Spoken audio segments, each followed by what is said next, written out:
પ્રીતિ, રાજ્યમાં છેલ્લા 24 કલાકમાં 62 તાલુકાઓમાં વરસાદ નોંધાયો છે। સૌથી વધુ કડાણા તાલુકામાં 2.8 ઇંચ વરસાદ, જ્યારે પાલનપુરમાં 2.2 ઇંચ વરસાદ ખાબક્યો, વાંસદામાં 1.4 ઇંચ અને લુણાવાડામાં 1.4 ઇંચ, આ ઉપરાંત દાંતામાં 1.1 ઇંચ વરસાદ ખાબક્યો છે। અન્ય તાલુકામાં અડધોથી પોણો ઇંચ વરસાદ વરસ્યો છે।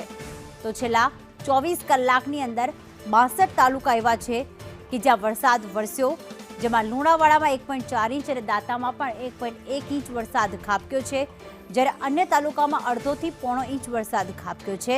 આમ જોઈ શકાય તો વરસાદનું જોર જે છે સમગ્ર ગુજરાતમાં ધીરે ધીરે ઓછું થઈ રહ્યું છે।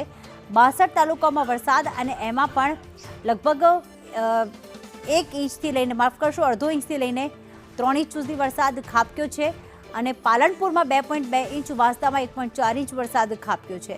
આજે સાર્વત્રિક વરસાદની આગાહી કરવામાં આવી છે, પરંતુ હવામાન વિભાગનું એવું પણ અનુમાન છે કે આવતીકાલથી વરસાદનું જોર ઘટશે।